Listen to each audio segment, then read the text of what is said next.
의사 남편 병원에서 말기암 판정받은 친정엄마. 너무 늦었다는 남편의 말에 매일 오열중 남편의 동료 의사들의 대화에서 충격적인 사실이 밝혀졌습니다. 한재, 여보, 우리 엄마 어때? 당신이 담당 주치의니까 알 거 아니야. 결과 나왔어? 괜찮지? 그치?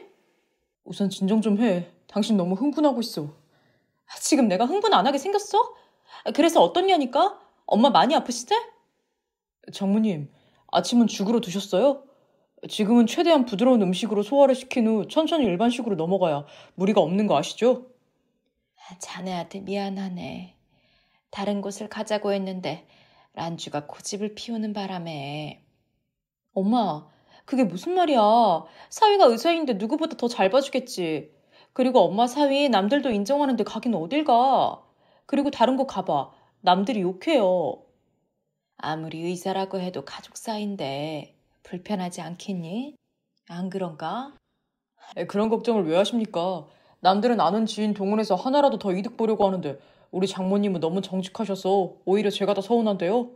아무 걱정 마시고 결과 나오고 있으니 기다려보세요. 병원에서 이렇게 흰 가운 입고 있는 자네를 보니 정말 자랑스럽네. 자네가 왜 개원을 하고 싶어 하는지도 이젠 조금은 알 수 있을 것 같네. 사람 살리는 훌륭한 의사가 내 사위라는 게 자랑스러워. 엄마, 말 많이 하지 마. 그러다 저번처럼 또 쓰러지면 어쩌려고 그래. 필요한 조치 취했으니까 문제 없어. 그보다 당신은 나 좀 잠깐 볼까? 왜? 나 엄마 곁에 있어야 해. 그래. 내 걱정은 말고 가봐. 할 말이 있나 보던데? 병실 밖. 당신 마음 단단히 먹어? 무슨 일인데 그래? 그렇지 않아도 불안해서 미치겠는데. 장모님 결과 나왔어. 보고 오는 길이야. 그래? 괜찮은 거 맞지? 단순히 살이 빠진 게 전부지? 생각보다 심각해. 어머님, 담낭암 말기야. 생존율은 생각보다 희박해서 우리도 조심스러워하는 부분이야. 저는 남편의 말에 그대로 주저앉았습니다. 설마 했던 우려가 현실이라는 게 믿기지도 않고 이미 많은 진행 상태로 생존율도 희박하다는 말이 저를 절망으로 빠뜨리기에 충분했습니다. 그나마 다행이라고 할 수 있는 것은 남편이 나름 유능한 흉부외과 의사라 수술에 대해서는 비교적 생존율을 높이는 데 노력하고 있다는 말을 들었기에 그나마 안심이 되었습니다. 현재로서는 오직 남편의 입만 쳐다보며 그 한마디에 움직여야 하는 상황에 놓였습니다. 이럴 때일수록 당신이 정신 차리지 않으면 장모님이 더 힘들어지는 거 몰라?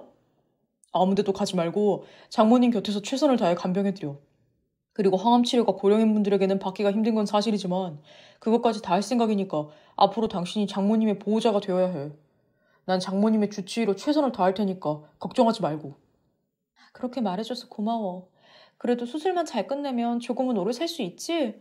당신 수술 잘하기로 소문난 의사잖아. 우리 엄마 좀 고쳐줘. 그리고 수술도 남들보다 먼저 할 순 없어? 당신 그런 능력은 되지? 그런 건 걱정하지 말고 당신 얼굴 보니까 안 되겠다. 내가 영양제 준비하라고 했으니까 그거 맞아. 엄마가 저렇게 아픈데 내가 팔자 좋게 영양제나 맞고 있겠어? 내 말 뭘로 들은 거야. 당신이 장모님 보호자가 되어야 한다고 했잖아. 이제는 시간과의 싸움이라고. 보호자가 힘들어하는 걸 환자가 제일 예민하게 알아. 그래서 스트레스로 더 악화될 수 있으니 당신이 건강해야 이 싸움에서 이길 수 있다고. 나 의사로서 충고하는 거야. 내 말 듣고 영양제 맞고 좀 쉬어. 알았어. 이런 부분까지 챙겨주다니 정말 미안하고 고마워. 별소리를 다 한다. 가족이 남이야? 가족은 희노애락을 함께하는 운명 공동체야. 나 좀 있으면 오전 회진 돌아야 하니까 그동안 좀 쉬었다가 장모님 점심 잘 챙겨드려? 그래. 바쁜데 미안. 어서 가서 일 봐. 친정엄마 수술 직후. 아이고 아가. 얼굴이 왜 이리 상했니? 그나저나 네가 고생이 많겠구나. 한번 찾아가려고 하니 네 서방이 안 된다고 해서 못 가고 있다. 그럴 거예요. 수술하시고 묵인실에 계셔서 저도 하루에 2번만 면회하고 있거든요. 그래도 애들이 유학가 있어서 다행이다. 평소에 외할머니라며 껌뻑 죽는 애들인데 안 좋은 소리를 들으면 바로 들어온다고 난리였을 거야. 그러고 보니 친정엄마 때문에 이번 주 연락하는 거 깜빡했네요. 그럴 것 같아서 어제 나랑 영상통화했다. 2달 전보다 둘 다 크고 의젓해 보이더라. 내가 보고 싶다고 어찌나 애교를 부리던지 거기에 대고 차마 위할머니 병화는 말하지 않았다. 그래서 저도 최대한 늦게 알려줄까 하네요. 한국 학교로 치면 중3, 고1로 한창 공부에 매진해야 할 시간이라 저도 조심스럽긴 마찬가지예요. 그래, 잘 생각했다. 어제 영상통화에서도 나도 아무 말도 안 했다. 그저 보고 싶다고만 했어. 잘하셨어요. 어머님이 이렇게 신경 써주셔서 아들의 정서가 좋은가 봅니다. 우리가 남이니? 사돈도 손주들도 모두 가족이다. 당연히 내가 도와야지 누가 돕니? 그런데 무슨 일로 절 부르셨나요? 응? 아, 그게 말이다. 내가 다니고 있는 모임이 하나 있는데 거기서 괜찮은 건물이 하나 나왔다고 하길래 법무사 대동하고 확인해봤더니 진짜 대박 물건이더라. 이번 기회에 놓치면 영영 못 잡게 생겼어. 어머님이 무슨 수로 상가 인수를 하시려고요? 그래서 자금이 좀 모자란데 어떻게 윤콩이 안 되겠니? 거긴 목도 좋아서 임대도 잘 나가고 유동인구도 많아 임대료만으로도 돈이 제법 된다고 하더구냐. 그래서 이렇게 염치불구하고 꺼내본다. 네. 제가 지금 정신이 없어서 좀 생각해보고 말씀드릴게요. 그래. 지금 네가 무슨 정신이 있겠니? 천하의 양반이신 우리 사부인이 저렇게 누워 계셔서 마음이 정말 아프구나. 마음 같아서 내가 대신 아파주고 싶다니까. 말씀만으로도 감사합니다. 그렇습니다. 저희 시어머니는 돈 많은 저의 친정엄마의 주머니를 호시탐탐 누리는 사냥개와 같았습니다. 남편과 제가 다른 것이 있다면 저는 돈이 많다는 것이고 남편은 의사라는 명언밖에 없었다는 것입니다. 아버지와 이혼 후 친정엄마는 오빠와 저 여동생 셋을 데리고 받은 위자료로 지금은 신도시가 되었지만 그때만 해도 허허벌판이나 다름없는 곳에 작은 건물과 토지를 매입하고 식당 일로 생계를 꾸려갔습니다. 별 쓸모없는 땅이라 생각했던 주변 사람들의 충고보다는 엄마는 언젠가 이곳이 확장되리라는 남다른 선견으로 굳건하게 지킨 결과 현재 소위 알부자가 되었습니다. 그렇게 알부자가 되고 저희 남매들은 전문대학교라도 나올 수 있었고 엄마는 주변 상가를 사들여 재산을 늘리는 데 투자하면서 오빠와 여동생과는 달리 저는 엄마 곁에서 일찍이 임대사업을 배웠습니다. 공부에 대한 욕심이 많았던 엄마는 저를 꼭 의사 남편과 결혼시키겠다는 의지를 보였고 정말 평범한 집안의 의사 남자를 만나 결혼한 것이 지금의 남편이었습니다. 그러나 문제는 돈 욕심이 많아도 너무 많은 시어머니와 남편은 결혼 전부터 노골적으로 병원을 차려주길 원했지만 돈에 있어 철저한 엄마는 빌려주는 조건이 아니면 안 된다고 못을 박았고 지금까지 대학병원에서 페이닥터로 지내고 시어머니는 이런저런 공리로 결국 건물 매입에 투자금을 빌려달라고 하였습니다. 어떻게 안 되겠니? 그냥 빌려달라는 게 아니라 나도 투자하는 거니까 걱정할 거 없다. 가능하죠. 그렇게 확실한 물건이라면 선점이 중요하니까요. 그렇지? 역시 그럴 줄 알았다니까. 다만 금액이 상당해서 그냥 도와드리기는 저도 무리라서 저와 함께 담보대출로 사는 건 어떠세요?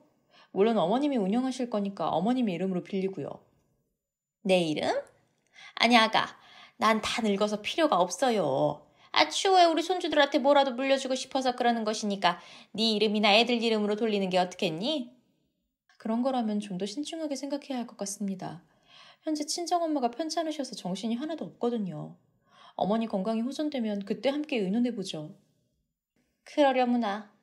이번 3달 후. 저는 바쁜 나날을 보내야 했습니다. 스스로 회복 중인 친정엄마를 간병하는 일과 엄마가 가지고 있는 건물 임대사업 대리인으로 업무를 보느라 남편 얼굴도 병원에서 겨우 볼 정도로 바빴습니다. 남편 역시 잦은 수술과 병원 근무로 집보다는 병원 숙직실에서 지내는 게 편하다는 말이 나올 정도로 바쁜 일상을 소화해내면서도 친정엄마에 대한 보살핌은 끔찍할 정도로 정성이었습니다. 결혼과 동시에 병원을 차리자던 남편과 시어머니의 말에 믿음이 안 가긴 했지만 아이를 가지고 키우면서 의외로 성실한 모습을 보여주는 걸 보고 서서히 마음도 열어가는 중 친정엄마의 갑작스런 암 소식으로 힘들어하는 저와 친정엄마에게 든든한 보호자가 되어주는 모습을 보면서 시어머님의 요구도 충분히 들어줄 의향이 생길 수 있겠다는 마음이 들 정도였습니다. 기훈 과장 좀 이상하지 않아? 평소 실수 없기로 유명한 사람이 그런 실수라고 말이야. 뭐가? 일 잘하고 있는 사람한테 무슨 소리야? 뭐 실수한 거 있어? 네, 선배님은 실수라고 하긴 하는데 솔직히 의심 가긴 해요. 그게 바뀐다는 게 말이 돼요? 친정엄마의 건강도 많이 호전되면서 낮잠을 주무시는 시간도 늘면서 저는 종종 옥상에서 피로한 몸을 풀곤 하는데 의도치 않게 의사들의 대화를 엿들은 기분이 들어서 조심히 내려가는데 남편의 이름이 나오면서 저도 모르게 기둥 옆으로 숨어 정말 엿듣는 꼴이 되어버렸습니다. 아니야, 아니야. 기훈 과장이 그걸 판단할 뿐이 아닌데, 그것도 자기 장모한테 그렇게 결론 내렸다는 게 아무래도 납득이 안 돼. 바뀐 거 알고 바로 알려줬다고 하는데 눈치가 그런 것 같진 않아. 안 선생님도 그렇게 느꼈어요? 저도 그래요. 혹시 몰라 차트를 봤는데 조금 수상해요. 무슨 말들인데 나만 모르게 이야기를 해. 나 지금 왕따 된 거 알아? 빙빙 돌리지 말고 속 시원하게 말을 하던지 아니면 말던지. 뭔데? 아무도 없죠? 그게 말이죠. 기훈과장 장모님 담당하면 맞는데 말기가 아니라 초기 정도로 보이는데 왜 말기라고 알려주냐는 거죠. 물론 바뀐 차트 때문에 그랬다고 하는데 진짜인지 가짜인지도 아리송하고. 무슨 소리야? 자네들도 차트 봤잖아. 그거 장모님 거 아니었어? 이걸 우연이라고 해야 하는지 아니면 조작이라고 해야 하는지 모르겠는데 그때 우리한테 보여준 차트는 장모님 것이 아닌 것 같아요. 동명이인의 병명도 같은 환자가 있어요. 그러니 서로 바뀔 수 있다는 거죠. 설마 우리 병원에 동명이인이 한둘이야? 그건 그렇다 치더라도 병명까지 갔다는 게 말이 돼? 그러니까 수상하다는 거죠. 그 동명이인 젊은 아줌마는 누가 봐도 말기인데 초기라고 진단하고 장모님은 초기 같은데 말기라고 실수로 알려줬다는 게 말이 안 되더라고요. 물론 다 정정하긴 했다고 했지만. 그 얘기 들었어? 기훈 과장 와이프 집이 돈이 그렇게 많다며. 네, 맞아요. 제가 후배라서 아는데 결혼식 때도 갔는데 소위 부동산 알부자예요. 아무도 거들떠 보지 않았던 땡땡씨 아시죠? 그걸 미리 사놓았다가 노다지 된 거래요. 그 주변 상가들 거의 다 기훈 선배 장모님 거래요. 그렇게 부자인데 왜 종합병원에서 페이닥터 하고 있어? 병원 하나 지어달라고 하면 되잖아. 자식들은 유학으로 편하게 보내고 장모의 암을 고치기만 하면 그야말로 인생 로또 맞는 건데. 안 그래? 그렇게 돈이 많은데 묵묵히 페이닥터로 장모님 비위 바치고 있다고요? 이거 나중을 위한 큰 그림 아니야? 무슨 큰 그림? 장모 죽으면 그 돈 누구한테 가겠어? 자기 마누라가 친정엄마 대리인으로 일하고 있는데 아무래도 유산도 더 많이 받을 거 아니야. 그럼 그 돈이 누가 가져가겠어? 소름. 정말 그렇다면 진짜 무서운 선배였네요. 그나저나 한번 말씀들 좀 해봐요. 뭘? 다시 재검사를 받아보자고? 둘 다 수술 회복 기다리고 있는데? 그래. 직접 확인해보면 되잖아. 진료기록 보여달라고 해. 하긴 그 장모님이라는 분 수술 경과도 좋고 회복도 빠른데 그냥 대놓고 물어봐. 우리도 물어봤지. 근데 그냥 자기가 담당 주치의니까 자기가 알아서 하겠다고 신경 써서 고맙다고만 하고 이건 감추는 분위기야. 수상하단 말이야. 이래서 소문이 무서운 거야. 발이 없으니 날개를 달고 부풀려진다고. 알아나 제군들? 그래도 흥미로운 이야기 맞잖아요. 동료 의사들의 이야기를 들으면서 저는 다리가 후들거려 똑바로 서 있을 수가 없었습니다. 만일 저들의 말이 사실이라면 남편의 감춰진 본성을 알게 된 것인데 쉽게 인정하기가 어려웠습니다. 거실. 저는 남편 몰래 엄마를 데리고 다른 대학병원에서 검사를 실시하였고 옥상에서 들었던 이야기가 사실이라는 걸 알게 되었습니다. 그렇다고 무턱대고 화를 내거나 따지기보다는 왜 그래야만 했는지 최대한 알아보고서 행동하자는 결론을 내렸습니다. 그러기 위해서는 제가 소유하고 있는 지분과 엄마가 가지고 있는 지분을 재점검하고 이제나 저제나 상가에 필요한 투자금을 줄까 기다리고 있는 시어머니와의 밀당을 즐기면서 남편을 건들기로 했습니다. 어머님한테 말 들었어? 뭐? 요즘 장모님 일로 정신이 없어서 집에 연락도 못 드렸네. 언제 다녀갔다 왔어? 이번 주에도 다녀왔는걸? 어머님이 해산물 드시고 싶다고 해서 전복이랑 문어 사들고 갔었어. 정말? 역시 우리 마누라 시댁에겐 잘해요. 내가 다시 한번 고마워. 엄마 좋아하셨겠네? 모임 사람들 불러서 조촐하게 드셨다고 하더라고. 그래? 근데 엄마 관련 무슨 말이야? 어머님이 괜찮은 상가 하나 보셨다는데 인수하고 싶으신가 봐. 상가? 엄마가 그런 말을 했다면 진짜 좋은 자리인가 보네? 법무사 대동하고 서류까지 다 확인했는데 확실한 물건인가 봐. 그래서 당신이 뭘 도와주기로 했는데? 투자금? 아니면 당신이 그냥 인수해서 엄마 임대 권리만 주게? 어머님 애들 앞으로 사놓자고 했는데 내가 굳이 그럴 필요가 있겠냐고 틀었어. 뭐? 아니 왜? 손주들 위한 마음인데 왜 틀어? 애들 이름으로 건물을 사면 그 돈은 누가 내는데? 어머님이 보태주신다고 하는데 상가 매매 금액의 20%도 될까 말까 한 액수야. 그럼 결국 그 돈은 친정엄마한테 빌려야 하는데 당신도 알다시피 수술 끝내고 회복 중인데 그럴 정신이 어딨어. 그래서 목은 좋은데 없던 일로 하자고 하려고. 애들 앞으로 상가 사들이고 그 상가에 병원 개업하면 되잖아. 나도 언제까지 페이닥터로 지낼 수도 없고. 이제 서서히 시간 강사에서 조교수 자리까지 가고 있는데 대학병원에 남아있다는 게 말이 돼? 그러지 말고 상가도 괜찮고 주변 환경도 좋으면 다시 생각 좀 해봐. 상가 구매하고 은행에 낼 이자는 생각 안 해? 장모님한테 빌리면 그럴 필요가 없잖아. 왜 일을 어렵게 돌아가? 우리 엄마 당신도 알잖아. 새로운 건물이 들어오면 무조건 건물로 담보대출을 잡아서 갚아질지 아닐지 가늠하고 최종 결정하는 신중한 성격이란 거. 장모님도 승산이 있는 곳이라면 과감하게 투자한다고 하지 않았어? 우리 엄마도 땅 보는 눈이 좀 있는데 당신이 말씀 잘 드려서 우리 엄마한테 마지막 효도한다 생각해봐. 마지막 효도? 상가가 마지막 효도면 우리 애들이 잘 되면 그건 뭐라고 해야 해? 그럼 난 언제까지 페이닥터로 지내야 해? 솔직히 이제 지겹다. 무슨 소리야? 페이닥터가 어때서? 개업보다 안정적이고 꾸준해서 나쁘지 않잖아. 당신 나랑 우리 엄마한테 아직도 바라는 게 있었던 거야? 그래? 관두자. 퇴원 일주일 전. 저와 친정엄마는 따로 처방받은 약을 복용하고 남편이 주는 약은 몰래 버렸습니다. 또한 다행히 암이 초기라도 전이가 거의 없어서 항암 치료로 충분히 버틸 수 있고 생존율도 높아졌습니다. 이런 사실을 알 길 없는 남편은 친정엄마의 바꾼 차트를 보여주며 전이가 심한 상태라며 가증스러운 연극을 이어가고 있었습니다. 이 모든 걸 알고 있는 저희는 남편이 왜 그래야만 했는지 알아야 하기에 동조하는 척 남편 앞에서 친정엄마는 힘든 모습을 보이며 남편의 의심을 안심시키며 지켜보았습니다. 엄마 정말 마음 정한 거야? 그렇다니까. 오히려 부담스러워하면 어떡해. 내가 변호사 통해서 다 알아봤어. 그리고 어떻게 보면 나 때문에 생긴 일이니 또 다른 희망으로 기운 차리게 해주는 것도 하나의 방법이라고 생각했다. 우리 엄마 딸내미 시댁에는 인색하면서 이럴 땐 왜 그렇게 호인이실까? 시끄럽다. 너희 시댁은 무력이 너무 과해. 그 정도 살면 베풀고 살아도 되겠던데 더 못 가져서 안달인 자체가 마음에 들지 않아. 그러면서 왜 의사한테 딸을 시집 보냈어? 솔직히 남들한테 보이기 위함 아니었어?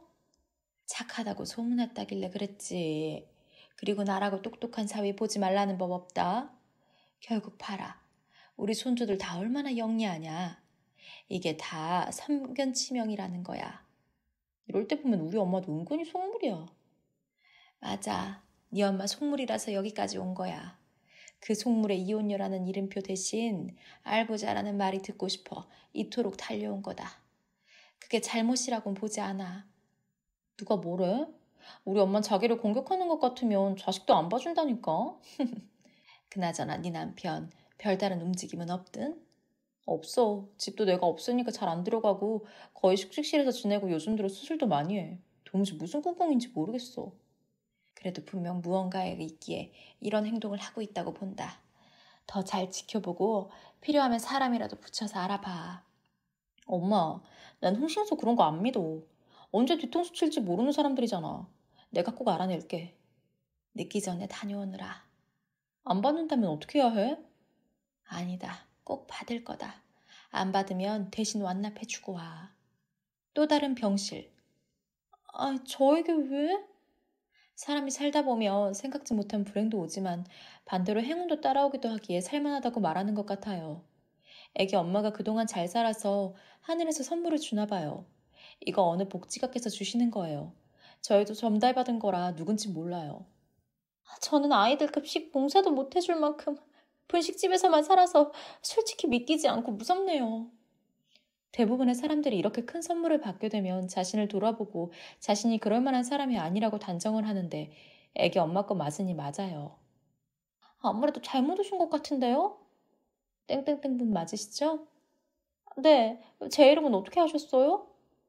복지가 분께서 맞게 알려주셨습니다. 몇 해 전 남편이 교통사고로 돌아가시고 홀로 두 아이와 함께 학교 앞에 분식집을 꾸려가고 있다고 하셨습니다. 임대료가 비싸 밀려있는 상태에 담낭암까지 발생하여 수술을 하였는데 다행히 경과가 좋아서 도움을 드리고 싶다는 말씀을 전해드립니다. 도무지 어느 분이신지 감이 오지 않습니다. 정말 제가 맞습니까? 만약에 안 받으시면 그 복지가 분이 받으실 때까지 놓고 가지만 그래도 거절하신다면 대리 납부하겠습니다. 아무리 생각해도 이 수술 후에 제가 받을 이유는 없는 것 같아요. 애기 엄마 수술 잘 됐다면서요?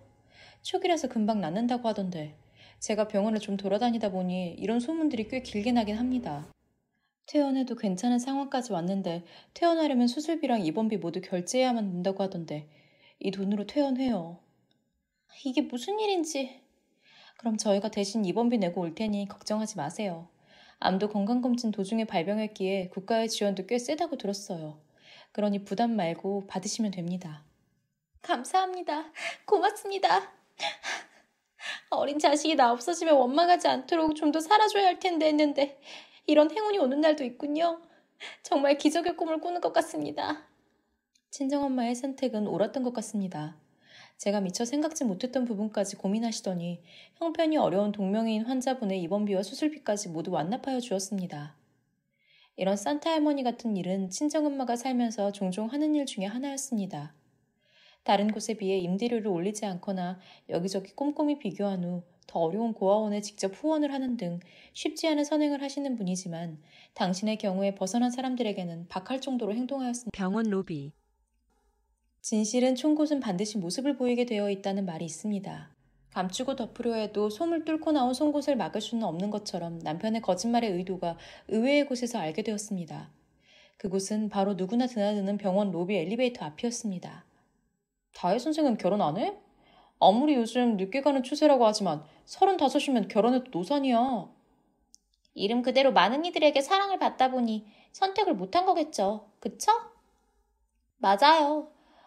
저도 시집 가고 싶은데 저를 좋아하는 남자는 다들 아시다시피 지방에 있잖아요. 지방대 나왔다고 했지?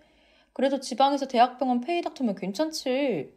능력이 좀 더 있다면 수도권으로 올라오면 좋을 텐데 다혜 선생 좀 아쉽겠다. 아, 맞다. 그 소문 사실이에요? 뭐가요? 조만간 퇴사하고 애인 보내고 결혼한다는 소문이 있던데?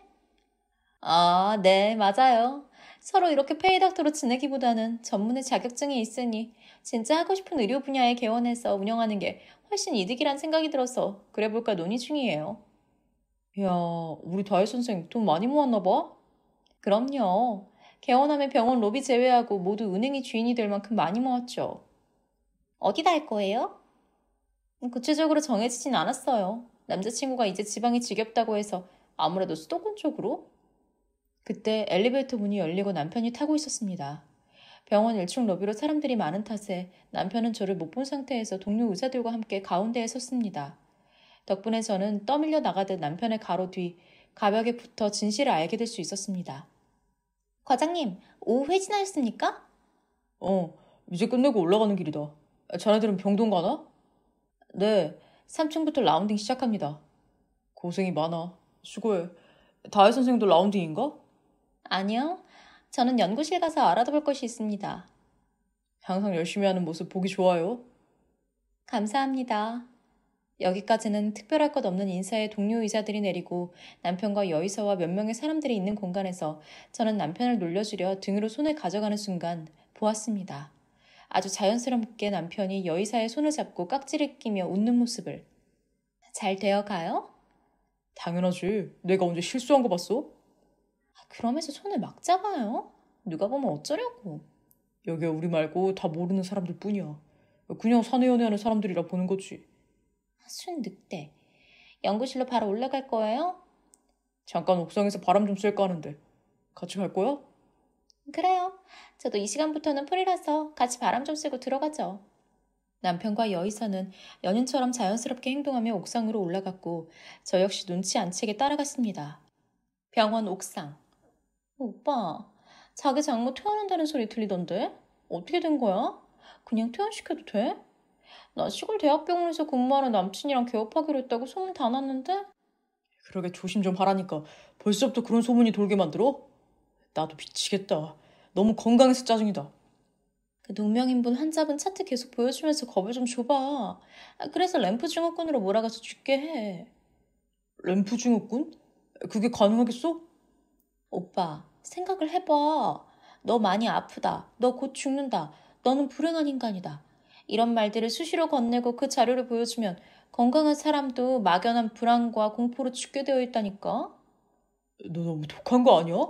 그래도 네 마누라 엄마이자 나한테는 장모인데 나도 양심이 있다고. 이혼한다고 했잖아. 설마 이혼 안 하려고 그래? 그리고 차트 바꿔치기 한 거랑 방금 우리가 나눈 대화 누가 들으면 의료법 위반에 살인모의죄가 형성될 수 있어. 그나저나 오빠 장모 돈이 그렇게 많아? 그냥 좀 달라고 하면 안 돼? 이 방법 너무 치사하단 말이야. 우리 장모가 죽어야 그 돈이 내 마누라에게 유산으로 넘어오고 나는 그 돈만 취하면 바로 이혼할 거야.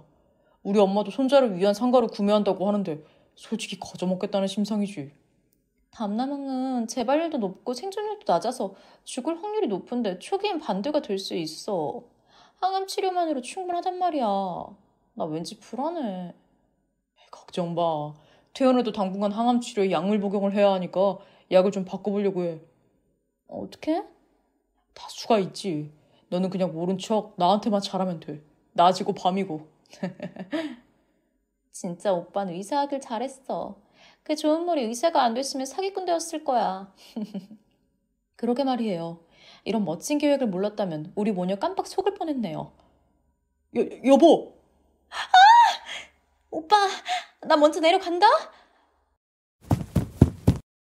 다혜야, 여보, 어떻게 알고 올랐어? 장모님은 뭐 하시는데? 주무셔?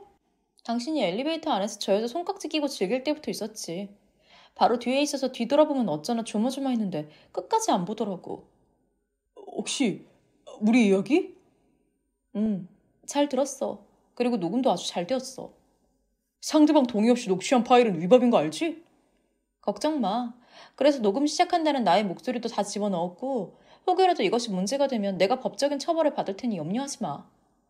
뭘 들었는지 몰라도 난 진심으로 최선을 다했어. 그건 사실이야. 알아. 정말 진심을 다해서 우리를 기만했더라고. 그런 게 아니라니까? 화내지 마. 여기 다른 사람들도 있는데 명색이 대학병원 능력자 의사 선생님의 취향꼴을 보이면 되겠어? 아, 그리고 우리 엄마랑 나 엄마 암이 초기라는 거 진작에 알고 있었어. 뭐? 친절하게 당신 동료 의사들이 하는 의심의 말도 들었고 나도 찜찜해서 알아봤더니 공교롭게도 같은 암에 같은 이름인 사람의 것과 바꿔치기 했다는 것도 알았어. 그래서 엄마랑 나 다른 병원에서 진단서 다시 받아서 약도 새로 먹고 있었어. 역시 무언가 있을 거란 엄마의 말씀이 맞았네. 이제 당신은 어떻게 하냐? 여보, 아니 란주야. 한 번만 용서해주라. 그런 게 아니야. 그러니까 한 번만 다시 생각해봐. 제발. 이래서 사람들이 막장 드라마, 영화, 소설을 좋아하는구나? 이거 완전 막장도 완전 개막장이네. 사건 마무리 후 저와 친정엄마는 그동안의 증거물과 녹취록을 모두 준비해서 남편과 내연녀를 고소, 고발하였습니다. 당연히 남편이라는 남자는 의료법 위반 행위와 살인 모의죄가 적용되어 현재 감옥에 있으며 내연녀는 바로 사퇴하고 사라지는 것은 물론 이름과 성형으로 얼굴까지 모두 바꾸고 숨어 지내면서 잡기가 힘들었지만 포기 없는 경찰의 추적과 제 나름의 추적으로 지방 작은 커피숍에서 도망친 내연녀를 기다리고 있습니다. 영사님, 절대 흥분하시면 안 되고 반드시 자연스럽게 수갑을 채워야 합니다. 알겠습니다. 어차피 지방 위주의 병원밖에 못 다닐 테니 평소 페이보다 높게 불렀더니 온다고 했습니다. 저는 맞은편에서 기다리고 있으니 하실 말씀 끝나는 대로 신호 주십시오. 거의 다 왔다고 문자가 왔네요. 잠시 후 땡땡병원 실장님이라고요? 제가 알고 있기론 남자인 걸로 아는데. 네, 맞습니다. 남자분이 실장님입니다. 누구시죠? 이기훈 아내 유런주입니다. 김다혜 씨. 얼굴이 더 예뻐지셨네요. 역시 돈이 좋네요. 저번보다 훨씬 짜임새 있는 얼굴이 되었어요. 김다혜 씨? 아씨. 형사님, 잠시만 시간 좀 주십시오. 개인적으로 할 말이 있습니다. 30분 이내로 끝내주십시오. 다혜 씨, 우리 남편 어떻게 되었는지 궁금하지 않아? 처음 듣는 이름입니다. 역시 머리가 좋네. 그렇지. 개명 후로는 만난 적이 없으니 처음 본 사람이나 마찬가지지. 과거에 제 남편이었던 그 남자, 지금 감옥에 있어요. 다혜 씨가 친절하게 걸리면 의료법 위반 행위와 더불어 살인 모의죄까지 정확하게 맞췄더라고요. 저하고는 상관없는 일입니다. 모르는 사람 자꾸 말하지 마세요. 끝까지 모른다니 안타깝네요. 아무튼 당신들이 꿈꾸었던 파라다이스 병원 놀이는 더 이상 할 수 없게 되었으니 좀 슬프네요. 당신 돈 많잖아. 그냥 모른 척하고 이혼만 해줬으면 됐잖아. 그 많은 돈 일부만 나눠 쓰겠다는데 그게 그렇게 아까웠어? 아까웠어. 그리고 괘씸했어. 그냥 주라고 했으면 줬을 수도 있는데 아주 치사하고 무섭고 잔인한 방법인 사람 목숨을 가지고 협박한 거잖아. 안 그래? 그 협박에 다혜씨도 함께 했으니 더욱 주기 싫었어. 오빠가 왜 당신한테 질려있는지 알겠네. 여자다운 맛도 없고 그저 돈만 아는 수전노 같은 사람이니까. 마음대로 생각해. 난 그 많은 돈들로 내 자식들 잘 키우고 건사하며 떵떵거리고 살 테니까. 그러게 처음부터 다혜 씨라도 나한테 와서 진실을 말했더라면 혹시 알아? 내가 개원에 도움을 줬을지. 난 내 남편이 다른 여자랑 바람을 피우든 살림을 차리든 상관하지 않아. 나에겐 그게 중요한 게 아니라 최소한의 믿음과 진실이 더 중요했거든. 사모님, 이제 시간이 됐습니다. 네, 감사합니다. 할 말은 다 했습니다. 김다혜 씨, 수갑 채우기 전에 미란다 원칙 고지하겠습니다. 당신은 묵비권을 행사할 수 있으며 당신이 한 말이 법정에서 불리하게 작용될 수 있습니다. 또한 당신은 변호인을 선임할 수 있으며 질문을 받을 때 변호인에게 대신 발언하게 할 수 있습니다. 내가 형을 다 살고 나오면 언니 찾아갈게요. 그때 병원 개원할 수 있게 도와줘요. 알았죠? 저는 남편과 내연이어 모두 고소한 결과 둘 다 형의 지평을 살고 있었습니다. 현재 저희 친정엄마는 꾸준한 항암치료와 자연치료법으로 다행히 잘 지내고 있습니다. 저 역시 기존에 엄마가 했던 건물관리 및 임대사업을 온전히 받아 바쁜 일상을 보내고 있습니다. 남편이 감옥 간 후로 시댁 식구들 모두 어디론가 이사를 갔다고 들었지만 솔직히 저와는 상관없는 사람들로 굳이 알고 싶진 않았습니다. 아무리 똑똑하고 남들이 부러워하는 직업을 가졌다고 해서 인격까지 완벽한 것은 절대 아닙니다. 인격은 환경에 의해 변하는 것이 아니라 태어날 때부터 가지고 있는 선과 악의 본질로 어떤 사람이 되냐는 자신의 선택 의지라고 했습니다.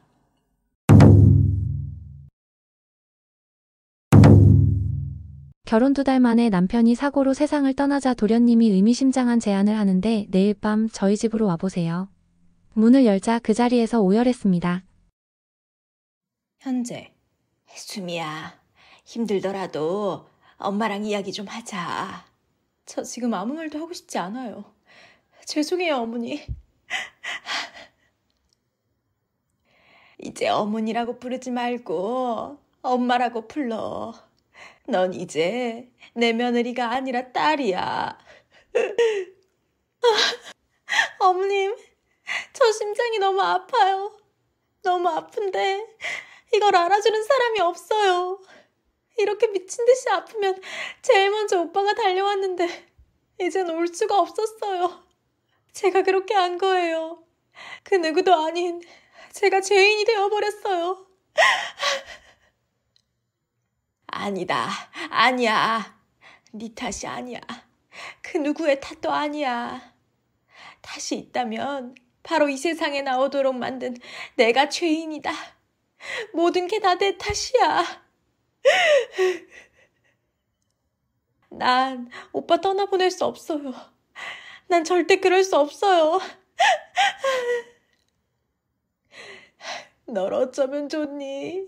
이렇게 젊고 예쁜 나이인데 널 어떻게 해야? 어머니, 그만 우세요. 이러다 쓰러지시겠어요. 어머님이 이렇게 울고 있는 모습을 보면 그 입 못 떠나요.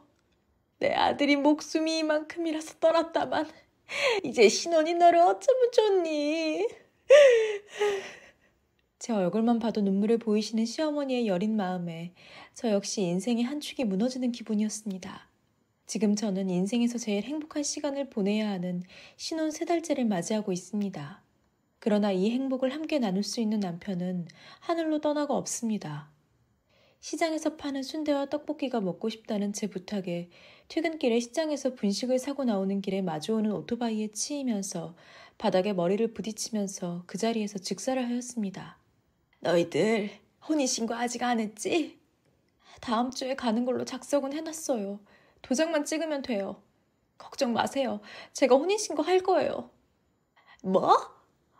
왜 해? 이미 죽은 사람과 혼인신고해서 뭐 하려고? 절대 안 된다. 어머니, 저 이렇게 그 입 못 보내요. 전 혼인신고 후 사망신고 할 거예요. 그 전에는 사망신고도 안 할 거예요. 너 겨우 33살이다. 이렇게 젊은 나이에 과부로 살고 싶어? 그냥 처음부터 우리 아들과 결혼한 적 없었던 거다. 그러니 신혼집 정리하고 친정으로 돌아가. 어머님, 전 그 입 못 보내요. 저 혼자 평생 혼자 살아도 좋아요. 정말 사랑했단 말이에요. 이 미련한 거사. 왜 이렇게 고집이야? 그렇게 저와 시어머니는 서로를 안타까워하며 부둥켜 안고 한없이 울었습니다. 남편이 시어머니를 닮아서 성격도 온순하고 바른 삶을 살았던 사람이었기에 죽었다는 사실을 믿고 싶지 않을 만큼 힘든 시간의 연속이었습니다. 저는 시댁에서 한참을 울고 친정으로 향하는 길에 장례식 이후로 연락하지 않던 시동생에게 전화가 왔습니다. 통화. 여보세요? 도련님이 웬일이세요? 형수님 힘들죠?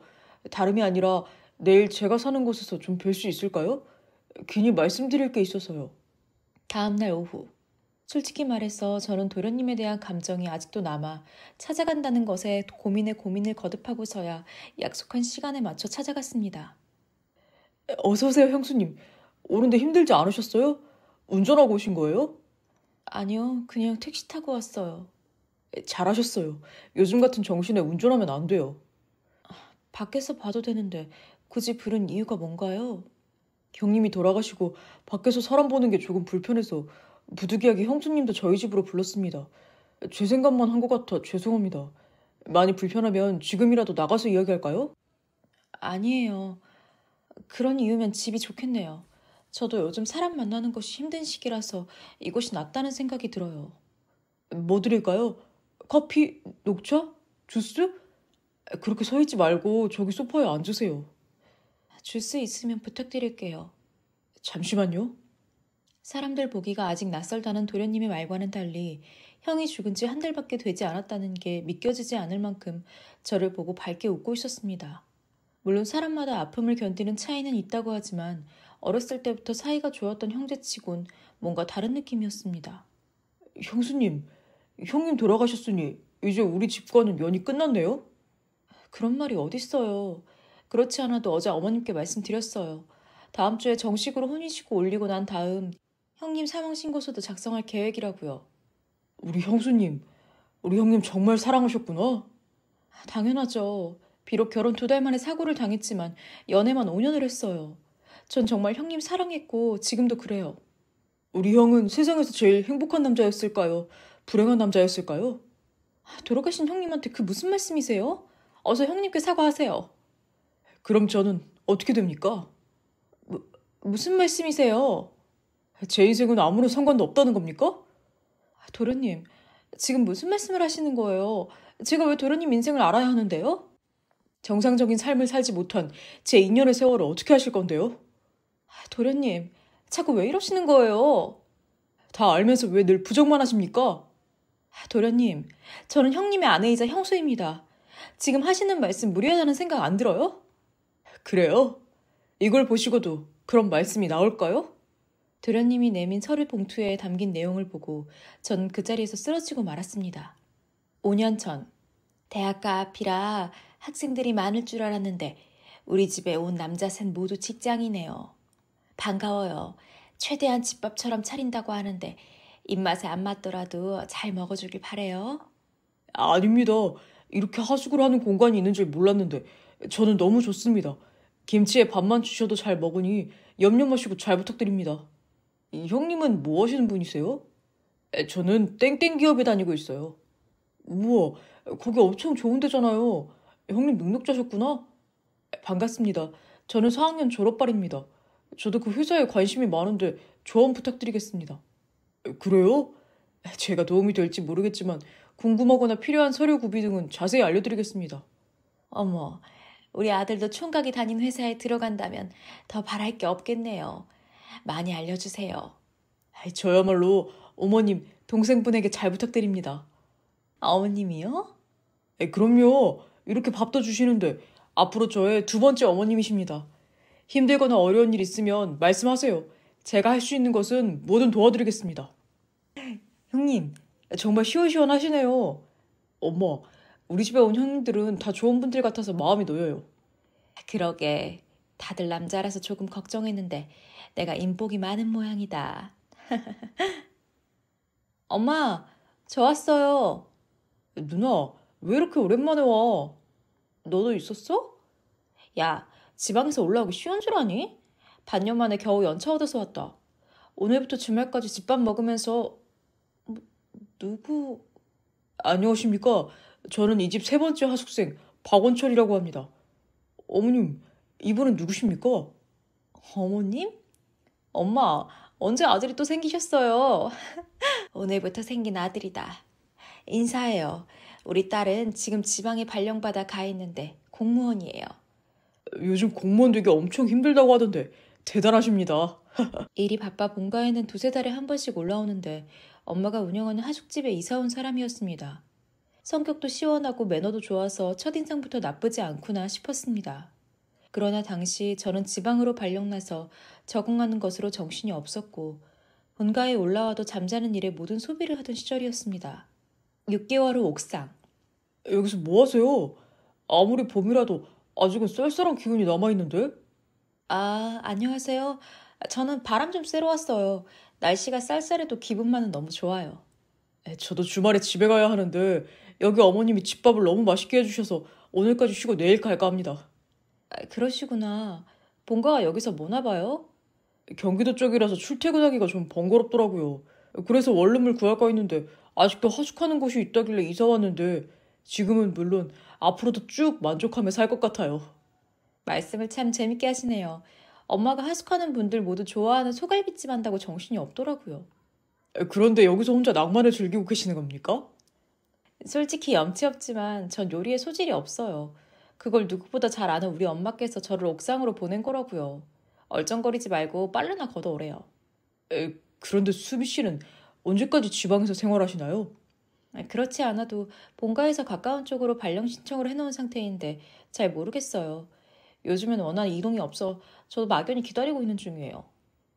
저도 실례가 안 된다면 하나만 여쭤봐도 될까요? 이런 거 함부로 묻는 거 아니라고 하던데. 세게 물면 저 아프니까 살살 물어주세요. 뭔데요? 이거 참. 혹시 남자친구 있으세요? 저 남자친구 없어요. 그렇지 않아도 연애를 못 해봐서 억울한데 애인 있게 보여요? 아니요. 혹시나 있으면 어쩌나 싶어서. 네? 무슨 말씀이세요? 실은 처음 뵀을 때부터 마음에 들어서 남자친구가 없으면 저랑 사귀는 건 어떠세요? 네? 정식으로 교제 신청하겠습니다. 저랑 사귀어 주십시오. 저는 수미 씨가 마음에 듭니다. 정말 재밌는 분이시네요. 안 됩니까? 그렇다면 정말 죄송합니다. 저 역시 내심 남편을 마음에 두고 있었기에 남편의 당당하면서 쑥스러워하는 모습이 마냥 좋았습니다.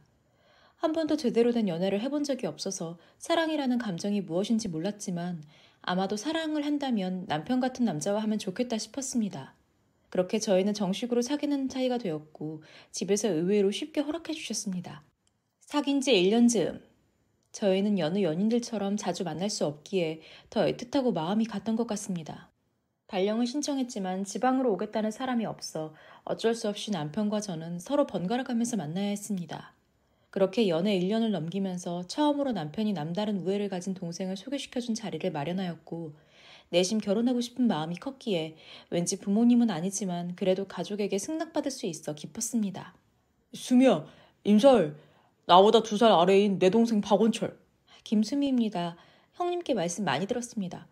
이번에 대기업 입사했다고 들었는데 다시 한번 축하드립니다. 감사합니다. 박원철이라고 합니다. 우리 형이 형수님 되실 분이라고 어찌나 자랑을 해놓던지 집에서 벌써 형수님이 가족이나 다름없습니다. 네? 오빠 정말이야? 내가 말이 많은 편은 아닌데 요 근래 우리 부모님한테 사귀는 여자 있다고 말씀드렸어.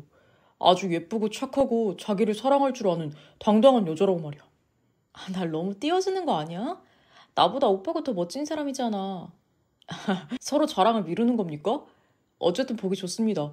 저도 수미 씨, 아니 형수님 같은 여자 만나서 형보다 먼저 결혼하는 게 목표가 됐습니다. 뭐라고? 자식, 그래도 넌 나 다음이야. 정 안 되면 형제끼리 합동 결혼식 하지 뭐. 돈도 한 방에 들어가고 좋잖아. 야, 그거 좋다. 허례허식에 결혼식 2번이나 하느니 한꺼번에 한다면 독특하기도 하고 부모님 자식 걱정 줄어들어도 좋겠다. 그러니까 회사에 좋은 분 있는지 유심히 살펴봐. 알았어. 나도 이번엔 장가갈 마음이 충분하니까 잘 찾아볼 거야. 처음 보는 사이였지만 남편보다 쾌활하고 잘 웃는 모습이 좋았습니다. 그래서 저도 모르게 푼수처럼 절친인 친구를 소개시켜주겠다고 말해버렸습니다. 정말이십니까? 형수님이 소개시켜주는 분이라면 누구든 환영입니다. 감사합니다, 형수님. 저도 친구한테 물어봐야 하는 거라서 확실하진 않은데 괜한 일 하는 건 아닌가 싶어요. 아니야. 네 친구들 많이 못 봤지만 다들 성실하고 착하고 예쁘던데? 예뻐? 형수님보다 더? 이놈 봐라. 그래. 내가 본 친구들이 네 형수보다 더 못생겼더라. 그럼 그렇지. 오빠 창피하게 왜 그런 말을 해. 내 친구들 그래도 남들한테 인기 많아. 알지. 그래도 내 너만 보여. 네가 내 가득 차서 다른 모든 것은 못난이처럼 보여. 주책이야. 동생분 앞에서 뭐 하는 거야. 우리 형님도 연애를 안 해본 사람 중에 한 명이라서 진정한 사랑을 만나면 어떤 모습일까 궁금했는데 바로 이런 모습이었군요. 야, 형, 주변 사람들 닭살에 얼음 만들고 있는 거야?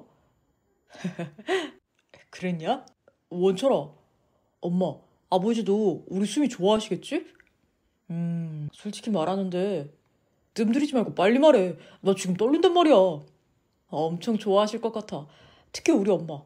엄마 평소에도 며느리 보면 딸처럼 지낼 거라고 호언장담하신 분인데 이렇게 좋은 형수님을 보신다면 당연히 환영이시지. 고맙다, 원철아. 역시 넌 내 동생이다. 이 형이 어떤 답을 듣고 싶어 하는지 잘 알고 있단 말이야. 그러저나 누구 소개시켜 줄 건데? 난 유미 씨가 마음에 들던데.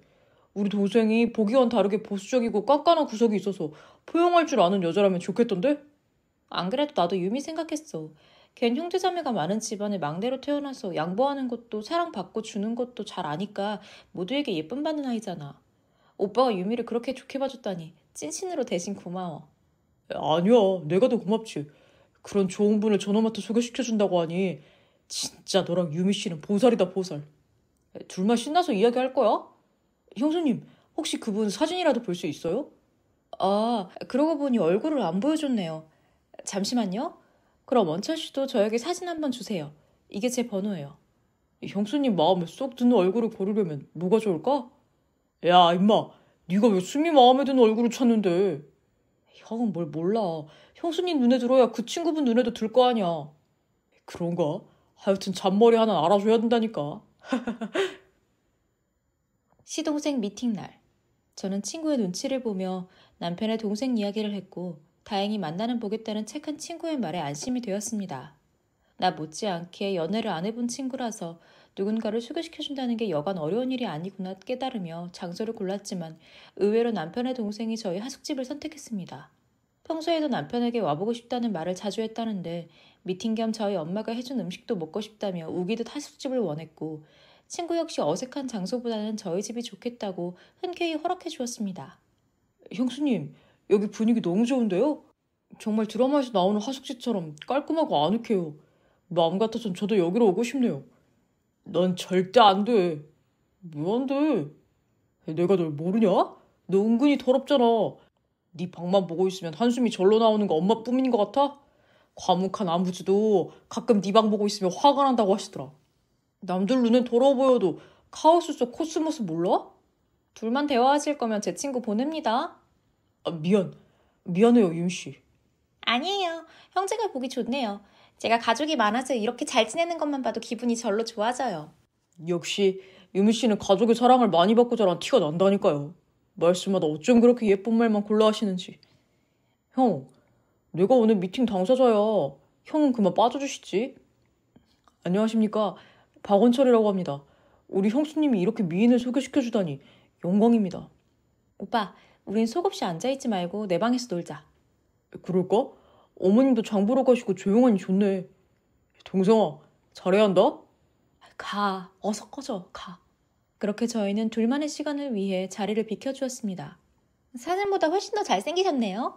물론 오빠도 잘생기셨지만 집안이 다 외모가 좋으신 모양이네요. 유미 씨도 예쁘신데요. 우리 형수님과 같은 공무원이시라고요? 네, 운이 좋게 둘 다 1년 만에 합격하게 되었어요. 그래도 수미가 저보다 훨씬 능력이 월등해요. 우리 형수님이 어딜 가나 갑이죠.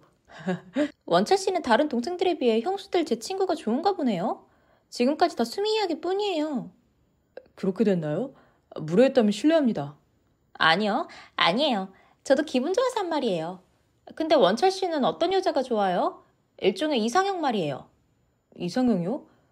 저는 많은 거 안 봅니다. 우리 형수님처럼 귀엽고 통통 튀는 발랄한 여자가 좋습니다. 또 우리 형수님처럼 키도 아담하고 자기 일에서는 전문가의 포스가 풍기는 그런 여자가 좋습니다. 그리고 친구와 동생은 생각보다 오랫동안 대화를 나누었다고 했습니다. 서로 마음이 있는 것 같아 저는 이번 기회에 유순한 친구를 몰아붙여야 한다고 생각했습니다. 때마침 남편과 동생은 밖에 볼 일이 있다고 나갔고 친구와 저는 제 방에서 그동안 못다한 이야기로 미팅에 대한 이야기를 나누게 되었습니다. 어때? 사람 괜찮지 않아? 그래, 좋은 사람 같더라. 그런데 표정은 영 아닌데? 아니야, 정말 좋은 분 같더라. 우리 오빠들처럼 장난기도 많고 말도 재밌게 하는 게 전형적으로 쾌활한 사람 같더라. 여태 봐온 오빠랑은 반대 성격 같던데? 맞아. 오빠도 자신과는 전혀 다른 성격이라서 부딪히는 일도 있지만 그래서 더 잘 어울릴 수 있다고 하더라. 근데 솔직히 나는 좀 부담스러워. 왜? 난 오빠처럼 차분하고 조용한 타입이 좋은데 동생분은 너무 반대라서 처음엔 즐거운데 있다 보면 부담스럽고 기가 빨린 느낌이랄까? 아무튼 난 그래. 근데 날 소개시켜준 거야? 왜? 마음에 안 들어? 내가 잘못한 거야? 난 포용력이 넓은 너랑 잘 맞겠다 싶어서. 농담이야. 좀 더 만나봐야 알겠지만 사람은 좋은 것 같아. 형제는 닮는다고 하잖아. 성격이 달라서 그런지 본성은 착해 보이더라. 거봐. 좋은 사람들끼리 커플로 자주 만나자. 응? 근데 수미야. 내가 이상한 건지 모르겠는데 말하기도 그렇고 안 하기도 그렇고 솔직히 모르겠다. 뭔데? 그럴 땐 차라리 속 시원하게 말하는 게 좋아. 서로 오해도 없고. 아무래도 그렇지? 나 원철 씨 조금 이상한 느낌이야. 왜? 대화 내내 네 이야기밖에 안 했어. 이상형을 물어도 너 같은 여자를 원하고 앞으로 어떤 연애를 하고 싶냐고 물어도 무조건 너 같은 연애를 하고 싶고 나보고 너처럼 행동하면 좋겠다고 시종일관 네 이야기뿐이었어. 에이 설마. 그냥 형하고 사귀는 사람이니까 당장 비교할 대상이 생각 안 나서 그랬겠지. 그랬으면 좋겠는데 이건 사실이야. 오직 네 이야기로 3시간을 채웠어. 그래서 은근히 네가 걱정이 되더라. 아무리 형제라도 이상형이 비슷하면 문제가 생길 수 있어. 에이, 기집애. 너무 같다. 아니야 그런 거. 아니겠지? 아무튼 오랜만에 내 친구 만나서 난 너무 행복하다. 남편과 사귄 지 3년 즈음. 친구의 말을 호기롭게 무시했던 것이 탈이었을까요? 아닌 게 아니라 시동생의 행동이 이제는 거북스러울 만큼 부담이고 스트레스가 되어버렸습니다. 초기에는 그저 형과 함께 만나는 것이 전부였다면 시간이 가면서 간혹 주말이면 제가 있는 지방까지 내려와서 여행 온 거라며 저를 만나기도 했습니다. 물론 저는 여행 온 입장에서 유명한 맛집과 볼거리를 알려주었지만 시간이 가면서 둘만 만나자는 요구가 잦아들면서 저는 남편에게 함부로 말할 수 없기에 스트레스가 쌓여만 갔습니다. 그러던 어느 날 형수님, 요즘 제 행동에 부담이 많으시죠? 뭐 아니라고 말 못하겠네요. 형님하고 같이 보는 것도 아니고 둘만 보자고 자꾸 말하니 제가 중간에서 난감하고 부담이긴 해요. 알아요. 저도 그럴 것 같다는 생각에 요즘 반성 많이 하고 있습니다. 그렇게 말해줘서 고마워요. 그래서 말인데요. 저 이번 한 번만 더 만나주면 다시는 둘이 만나자는 말씀 안 드리겠습니다. 형의 아내가 될 형수님한테 제 행동이 누가 봐도 이상할 수 있다고 생각되니 부끄럽네요. 나와주실 수 있으시죠? 어딘데요? 정말 이번이 마지막 맞죠? 그럼요. 여기가 어디냐면요. 다시는 단둘이 만나는 일 없도록 하겠다는 시동생의 다짐과도 같은 통화를 하면서 저는 그제야 안심하며 나오라는 장소로 향했습니다. 노래방. 형수님, 어서 오세요. 웬 낮부터 노래방이에요? 둘이 있을 건데 노래방이 너무 크네요. 누가 또 와요? 설마 오빠 와요? 아니요, 우리 둘만 있을 겁니다. 형수님 좁은 공간 힘들어한다고 형한테 들어서 일부러 큰 방으로 잡았는데 싫으세요? 아, 오빠가 말해줬구나. 맞아요. 저 좁고 작은 공간에 있으면 숨 막혀서 싫더라고요. 아무튼 고마워요. 근데 노래방에 왔는데 노래 안 불러요? 부를 거예요. 음료수라도 드실래요? 아니면 생수? 생수가 좋겠네요. 노래 부르고 음료수 잘못 먹으면 오히려 목이 더 아플 수 있거든요. 그럴 줄 알고 여기 생수도 준비해 놓았습니다. 와, 원철 씨는 준비성이 좋네요. 오빠가 자기 동생은 덜렁댄다고 하던데 거짓말이었구나? 시간 없는데 제가 먼저 부를까요? 아, 그러세요. 번호 말해주면 제가 예약 다 해놓을게요.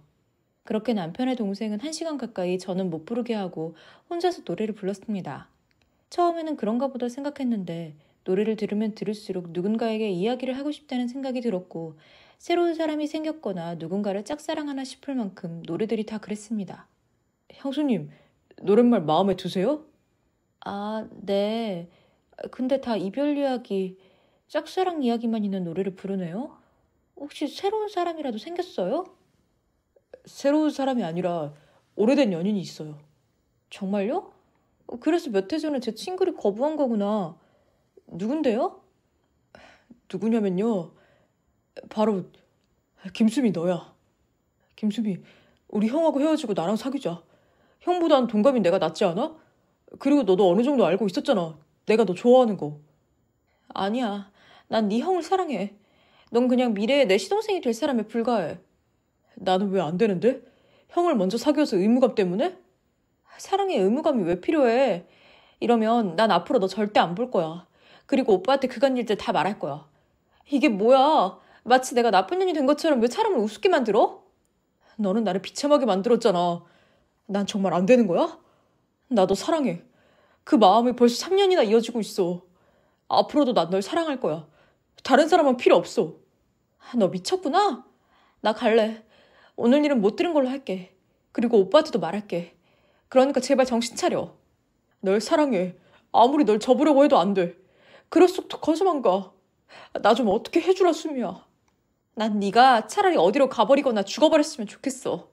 내 눈앞에서 영원히 안 보였으면 좋겠어. 오직 오빠만 이 세상에 존재했으면 좋겠다고.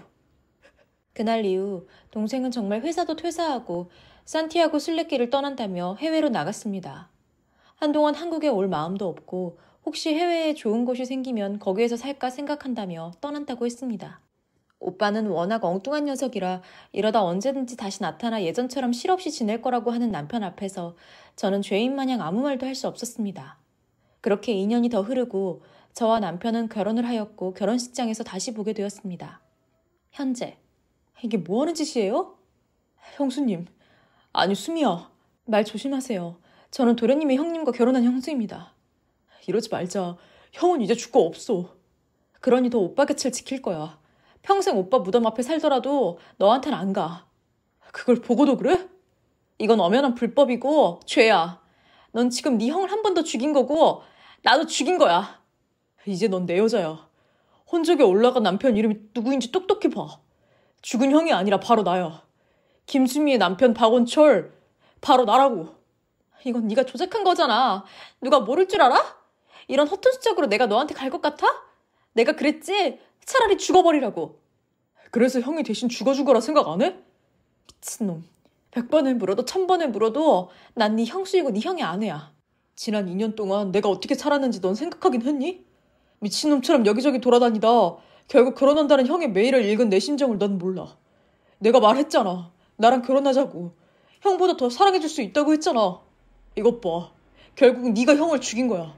그 누구도 아닌 네가 형을 죽인 거야. 입 닥쳐. 그걸 지금 말하려고 하는 거야? 그래, 나도 알아. 그날 오빠한테 그런 부탁만 안 했어도 오빠랑 지금 살아있을 거야. 그래, 모든 게 내 탓은 맞는데 너한테마저 그런 나쁜 년 소리 듣기 싫어. 나랑 외국에 나가 살자. 우리 엄마 너 놔줬잖아. 나도 집을 버릴 테니까 나랑 도망가서 살자. 이런 걸 보고 스토킹이라고 하는 거야. 요즘 스토킹은 감옥도 가. 그리고 이 혼인신고서 사문서 위조야. 위조 아니야. 진짜 혼인신고서 맞아. 내가 허락한 적 없는데 어떻게 혼인신고서를 작성해? 어떻게 할까? 세상은 하고자 하는 마음만 있으면 얼마든지 할 수 있어. 이것보다 더한 것도 할 수 있어. 나 갈 거야. 그리고 어머님께 모두 말씀드릴 거야. 형수님 제발 저 좀 살려주세요. 늦은 밤 도련님이 원룸을 나오자마자 택시를 타고 시댁으로 향했습니다. 어렸을 때는 멋모르고 주저했다면 이젠 한 남자의 아내이자 며느리로서 최선을 다하겠다는 굳은 마음이 더 커졌습니다. 어머니, 저 왔어요. 에이, 수미야. 이 밤에 웬일이니? 요즘 세상이 얼마나 무서운데 이 밤에 돌아다녀. 너 울었니? 또 울었어? 엄마 속상하게 왜 자꾸 울어? 어머니, 저 할 말이 있습니다. 그래, 그렇지 않아도 나도 할 말이 있다. 저 내일 당장 혼인신고하겠습니다. 수미야, 그건 안 된다고 했잖아. 너 왜 이렇게 꽉 막힌 사람처럼 굴어? 너 이제 33세 미혼이야.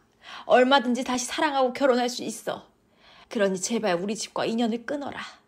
아니요, 전 절대 이 집에서 안 나갈 거예요. 어머님이 아무리 때리고 쫓아낸다고 해도 전 절대 안 나가요. 내 아들을 사랑해준 건 고맙다만 이건 아니야. 서로에게 못할 짓이야. 왜요? 왜 못할 짓인데요?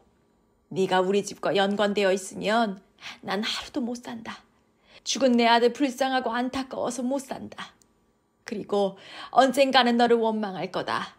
그날 네가 전화만 하지 않았어도 생때 같은 내 자식 안 죽었을 거라고 내가 너를 괴롭힐 수 있어. 그래도 좋아? 난 싫다. 누구도 미워하고 싶지 않고 원망도 하고 싶지 않다. 내 아들은 그전 제 운명대로 살다 간 거야. 그러니 이제 앞으로 오지 마라. 그럼 도련님이 저한테 한 짓은 어떻게 보상받아야 하는데요? 그게 무슨 말이냐? 원철이가 왜? 이제 어머님 하나밖에 안 남은 둘째 아들이 저를 너무 힘들게 합니다. 저를 오빠 곁에 잊지 못하게 해서 제가 미치기 직전이라고요. 아시겠어요, 어머님? 그게 무슨 말인지 똑바로 말해. 원철이가 여기서 왜 나와? 저는 도련님과의 일들을 시어머니께 모두 말하였고 시어머니는 쓰러지다시피 소파에 누워서 제가 하는 말을 듣고만 계셨습니다. 그리고 방금까지도 도련님 원룸에서 있었던 일까지 모두 말하고 나자 가만히 누워 계시던 시어머님 휴대전화를 들었습니다. 원철이 너 사람이길 포기한 거냐? 너 당장 집으로 들어와. 그리고 네 입으로 똑같이 다시 말해.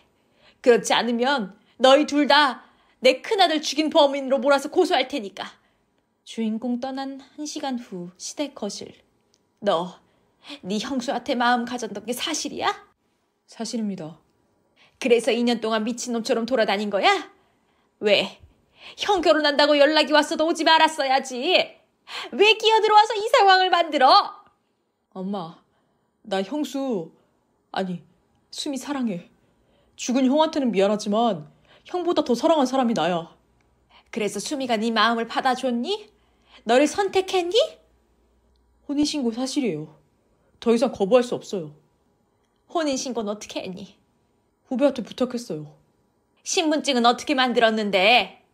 그게 중요해? 이제 수미는 엄마 첫째 며느리가 아니고 둘째 며느리가 된 거야. 나 수미랑 살 거야. 내가 싫다. 너도 싫고 이제 수미도 싫다. 엄마, 수미는 아무 잘못 없어. 왜 수미한테까지 그래? 네 놈이 그렇게 만들었어. 네 놈이 수미 인생도 죽은 네 형 인생도 지금 네 인생까지 다 망친 거야. 네 놈이. 저는 한 해에 3명의 자식을 모두 잃었습니다. 저는 평생 죄인으로 살아갈 수밖에 없게 되었습니다. 언제나 착하고 성실하고 든든하던 큰아들이 사고로 죽고 3달 후 아들을 너무도 사랑한다던 며느리의 유언은 죽어서도 사랑하겠다는 말처럼 큰아들이 잠들어 있는 납골당 옆자리로 해달라고는 하고 스스로 목숨을 끊었습니다. 그렇게 큰아들 내외는 살아서 혼인신고를 하지 못하고 죽어서 홀령이라도 함께 하라는 마음에서 사돈과 함께 합의하에 영혼 결혼식을 올려주었습니다. 그런데 왜 3명이냐고요? 그렇습니다. 짐작한 바로 둘째 아들 역시 스스로 생을 마감했습니다. 유서에는 오직 나는 김수미를 진심으로 사랑했다라는 말만 남기고 며느리가 죽었다던 장소 그곳에서 스스로 생을 마감하였습니다. 이로써 저는 3명의 귀한 목숨을 버리게 만든 못된 어미가 되었습니다. 현재 들리는 말로는 젊어서 혼자 되었던 사부인은 며느리가 죽고 정신을 놓는 바람에 요양병원에 있다고 들었습니다. 남동생은 한국이 싫다며 외국으로 떠났고 저 역시 2 아들과 며느리를 잃고 아무도 모른 시골로 내려와 차마 죽지 못하고 죄인처럼 살아가고 있습니다. 남편이 사고로 사망한 날 냉담하게 나를 무시하며 유품을 모두 정리하려는 시모. 그의 유품 속에서 발견된 수첩 한 권이 내 인생을 180도 뒤바꿔 놓는데. 남편 장례 후. 사람들이 사람이 잘 들어와야 한다는 말이 무슨 뜻인지 알겠다. 내가 이럴 줄 알았어. 저 때문이라고 말씀하시는 거예요? 내 아들이 죽었다. 건강하고 잘 지낸 내 아들이 하루아침에 없어졌다. 넌 그런 생각 안 들겠니? 저는 안 보이세요? 어머니 며느리기 전에 사랑하는 사람을 잃은 여자는 안 보이세요? 내가 틀린 말 했니? 내 피 같은 아들이 죽었다. 건강한 사람이 하루아침에 죽었다. 이게 다 뭘 의미하겠냐? 어머니, 업장이 무너진 사람은 바로 저라고요. 하루아침에 남편 잃은 심정이 어떤지 아세요? 자식 잃은 어미만 하겠니? 남편 잃은 것도 억울한데 이제 아들까지 이런데 원망 안 되겠니? 이 세상에 오빠는 없는데 왜 싸우고 그래요? 앞으로 널 볼 자신이 없구나. 앞으로 명절이든 뭐든 우주만 보내고 너는 오지 말거라. 어머님, 정말 너무하시네요. 이제 저는 며느리가 아니라는 말씀이세요? 내가 이래서 결혼을 반대했던 거다. 결혼 전에 궁합을 괜히 보는 줄 아니? 너랑 살면 내 아들이 단명할 팔자라고 하더니 그게 현실이 될 줄 누가 알았겠니? 이런데 너를 내가 온전한 정신으로 보겠니? 그이 지금 막 묻고 온 사람입니다. 어머님, 그런 말씀 하시는 거 아니에요. 어머님이 이렇게 독한 분인 줄 미처 몰랐어요. 서로 아픔을 다독여줘도 모자란 상황에 마녀 사냥하듯 그렇게 몰아붙여야 하겠어요?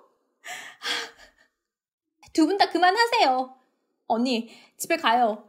지금 우리 집에서 언니 반기는 사람 아무도 없어요. 그러니 어서 가요. 나도 더 이상 널 볼 자신이 없다. 죽은 내 아들도 이걸 원하고 있을 것이다. 이제 장례식 마치고 온 사람들끼리 싸우지 말아요. 엄마도 이제 그만해요. 그게 어떻게 언니 탓이라고 해. 언니도 너무 서운하게 생각하지 말아요. 엄마 입장도 헤아려줘야. 정말 너무들 하세요. 남편의 죽음과 동시에 180도로 바뀐 시어머니의 태도에 저는 하늘이 무너지는 기분이었습니다. 서로 아픔을 다독여도 부족한 상처난 마음에 또 다른 생채기를 만들어내는 모습에서 그동안 저에게 보여주었던 시어머니의 표본 같던 분이 전혀 딴 사람처럼 굴면서 저는 혼란 그 자체였습니다. 이제 남은 건 우주뿐이다. 네가 키우기 힘들면 나한테 보내거라. 내 아들 대신으로 내가 잘 기르마. 우리 우주는 제가 키울 겁니다. 어머님이 이렇게 저에 대해 못마땅한 마음을 보이셨으니 저 역시 찾아뵙는 걸 자제하겠습니다. 우주 역시 마찬가지입니다. 이제 하나 남은 손주까지 연을 끊겠다는 거냐? 넌 어쩜 그렇게 독하니? 우주 내가 키우마. 독하게 만드신 건 어머님이 먼저입니다. 저도 우리 우주랑 살아내야 합니다. 그러려면 지금부터 독해지지 않으면 어떻게 이기고 살겠어요. 이래서 죽은 사람만 불쌍하다고 하는 거다. 죽은 내 아들만 불쌍하지. 원우야, 불쌍한 내 아들아. 이게 뭐야? 오빠 죽은 지 10년이 됐어, 20년이 됐어. 이제 땅에 묻혔는데 둘 다 너무들 하시네요. 당분간 우리 보고 살지 말자. 너도 힘들겠지만 우리도 힘들다. 이제 진짜 가거라. 어머님. 한 달 후, 저는 한동안 집에서 나가지 않았습니다. 남편의 물건들을 끌어안고 울기만 했던 것 같습니다.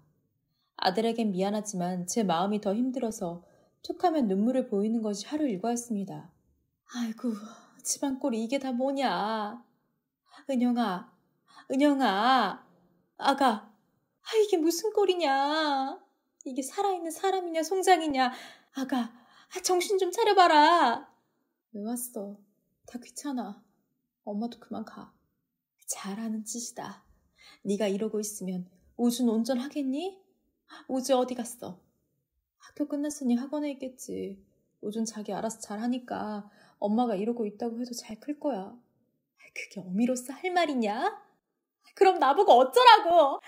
하루아침에 남편 잃은 심정이야 말로 못하겠지만 그래도 사라지는 게 우리네 인생이다.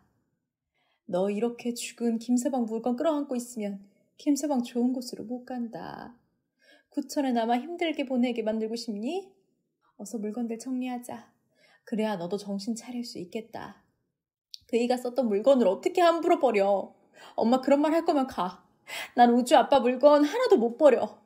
내 말이 매정하게 들릴 수 있겠다만 죽은 사람은 죽은 거고 산 사람은 산 사람이다. 이제 정신 차리고 네 아들 우주 잘 키울 생각을 해. 그게 죽은 김서방이 원하는 것이라는 걸 모르겠어? 엄마, 나 힘들어. 힘들어 죽겠어. 우주 아빠도 없는데 어떻게 살아가야 할지 너무 무서워. 우주 생각하면 답이 안 나와. 그냥 나도 우주 아빠 따라 죽을까? 그래, 차라리 죽어라. 우주는 내가 잘 키우마. 너 죽고 나면 고아로 클 우주가 참 고마워하겠다. 지금 당장 죽어. 몰래 죽지 말고 내 눈앞에서 죽어. 그럼 나보고 어떻게 하라고. 네가 못하면 내가 할 테니까 이리 줘. 친정엄마는 제가 끌어안고 있는 사진부터 빼앗아 서랍에 넣고 집안 곳곳에 남아있는 남편의 흔적들을 찾아 거실 한가운데 모으기 시작했습니다. 저는 그때까지도 생각할 여력이 없었기에 유령처럼 친정엄마가 하는 일만 그저 바라보고 있었습니다. 그렇게 하나 둘씩 쌓인 남편의 유품들은 상당히 많았습니다. 평소 우주 아빠가 좋아했던 옷이며 신발, 물건들 다 태워주거라. 그래야 잘 가져간다고 하더라. 행여 물건 아깝다고 팔거나 남 주지 말고 다 폐기 처분하고 꼭 간직할 것만 가지고 있어. 난 몰라. 엄마가 알아서 해줘. 차라리 그래라. 내가 정리할 테니 제발 좀 씻어. 너 몸에서 냄새나. 정신 번쩍 들게 목욕 좀 하고 밥도 새로 지어서 49제까지 꼬박꼬박 차려주는 거 잊지 말아거라. 그래도 기특한 게 지 남편 삼시세끼는 차려주고 있었네. 잘했다. 49일까지만 차려주고 정식으로 보내주자. 저승도 살만한 곳이라고 하더라. 평소 성정이 맑고 착한 사람이어서 분명 저승에서 좋은 자리에 올라섰을 거다. 정말 그럴까? 하긴 그 사람 세상에 다시 없을 좋은 사람이었어. 남 힘든 거 못 보고 가족에게 잘하는 세상 없던 사람이었어. 그래서 더 보낼 수가 없어. 그만 울어. 우는 것도 지겹다. 네가 한두 살 먹은 애도 아니고 네 나이 40이야. 언제까지 철없이 굴 거야. 근데 이건 다 뭐냐? 남편의 유품을 정리하다 친정엄마가 보여준 것은 여러 권의 일기장과 수첩 한 권이었습니다. 저 역시 처음 보는 물건으로 눈물보다는 궁금증이 생겼습니다. 친정엄마에게 받은 일기장과 수첩을 확인하다 저는 왈칵 또 다른 의미에서 눈물이 쏟아졌습니다. 사랑하는 나의 가족들에게 하루하루 열심히 산다고 살았음에도 늘 부족하고 부끄러운 하루를 보내며 살았던 것 같다. 이 수첩과 일기장을 발견하게 된다면 그건 아마 내가 죽고 난 뒤가 아닐까 조심스럽게 생각해본다. 난 내가 이 세상에 없어져도 가족이 서로 탓하기보다는 더 화목하고 행복했으면 좋겠다. 사랑하는 나의 아들 우주에게 좋은 아빠로 기억되고 싶은데 잘 될지 모르겠다. 이렇게 시작된 글 속에는 과거 남편의 행적들이 고스란히 남아있었습니다. 그렇게 읽어내려가는 동안 하늘이 무너질 것만 같다며 울기만 했던 제 정신이 서서히 살아나는 걸 느꼈습니다. 그리고 부끄러웠습니다. 바보처럼 울기만 한 내 자신이 한없이 부끄럽고 나 못지않게 힘들어할 아들을 생각하니 그간 내가 얼마나 하찮은 행동을 했는지 깨닫게 되었습니다. 남편 대학 시절. 국진아, 진원아, 너 여기서 뭐하냐? 네가 왜 여기 있어? 그러게, 너도 아르바이트 뛰러 왔냐? 맞아, 아르바이트 하려고 왔어. 여기 일당이 장난 아니던데? 부잣집 도련님께서 돈이 왜 필요해? 너 사고 쳤냐? 아닌데? 여자친구도 없고 늘 장학금 타는 모범생이라서 돈 필요할 일이 없을 텐데? 너 우리 기죽이려 왔냐? 우린 너처럼 부유하지 못해서 방학 동안 열심히 벌어놓지 않으면 등록금은 고사하고 생활비도 어렵다. 그러니 도련님 속금 장난은 나중에 하고 어서 가세요. 나 사고 쳤다. 사고? 응, 그것도 아주 큰 사고 쳤지. 야, 농담하지 말고 사고라니. 진짜야? 응, 빨리 말해. 말 안 하면 우리 다시 너 안 본다. 그 사고가 뭐냐면 바로 우정이라는 사고다. 뭐? 나쁜 놈들아, 그렇게 힘들면 말을 해야지. 돈 많은 친구 둬서 뭐하냐? 하긴 돈이 있다고 해서 니들이 언제 도와달라고 한 적 있었냐? 그래서 장고 끝에 낸 결론은 너희들 하루 종일 봐서 좋고 돈도 벌 수 있어 좋은 이곳에서 함께 있고 싶어서 왔다. 미친놈. 아무 격식 없이 나를 대해주는 친구들이 늘 고마웠다. 그래서 무엇이라도 도움이 되고자 선택한 게 바로 함께 일하며 금전적인 도움을 주는 것이 좋겠다 싶어 선택했다. 나의 선택은 틀리지 않았다. 처음에는 거부하던 친구들도 막상 함께 놀듯이 일하면서 우리 셋의 우정은 더욱 돈독해졌다. 한 달 후.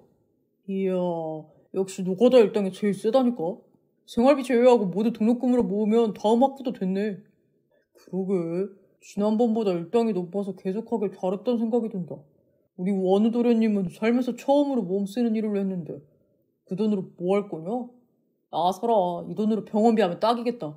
그렇지 도련님? 아니면 이번 기회에 여자친구 만들어서 선물 사줘. 친구라는 것들이 놀리기나 하고. 돈도 생겼는데 어디 가서 막걸리 한 잔씩 할까? 나 돈 많다. 막걸리 먹을 시간이 어딨냐? 내년이면 4학년인데 취업 준비를 위해 공부해야지. 야, 동물일세. 우린 너처럼 머리가 좋지 않아서 죽어라 공부해야 네 발 뒤꿈치를 따라갈까 말까 한다. 에이, 그럼 이 돈 그냥 너희들 나눠 가져라. 미친놈. 나 미친놈 맞아. 너희들 나눠 가져. 너희들이 내 도움 안 받으려고 하도 지랄들을 하셔서 이렇게라도 돕고 싶었다. 덕분에 새님 소리에서 벗어날 수 있게 몸도 건강해지고 좋다. 야, 임마. 어렵게 일해서 번 돈은 우리한테 왜 줘? 우리도 이렇게 돈 받았는데 네 도움 됐어. 마음만 줘. 그래. 국진이 말이 맞아. 원우 네가 우리를 이만큼 생각하고 있다는 거 알았으니까 그것만으로도 눈물 난다. 너희들 이 돈 안 받으면 절교하련다.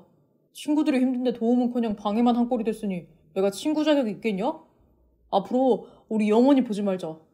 미친놈아. 학기 내내 밥 사주고 용돈 찔러줬으면 됐지.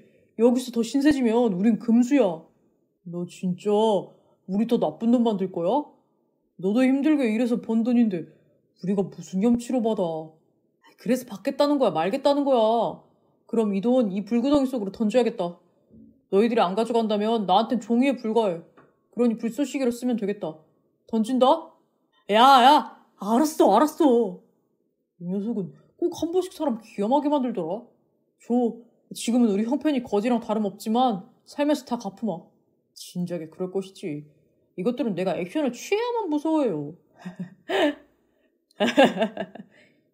건설 현장 막노동을 한다는 게 얼마나 힘든 일인지 알게 되었다.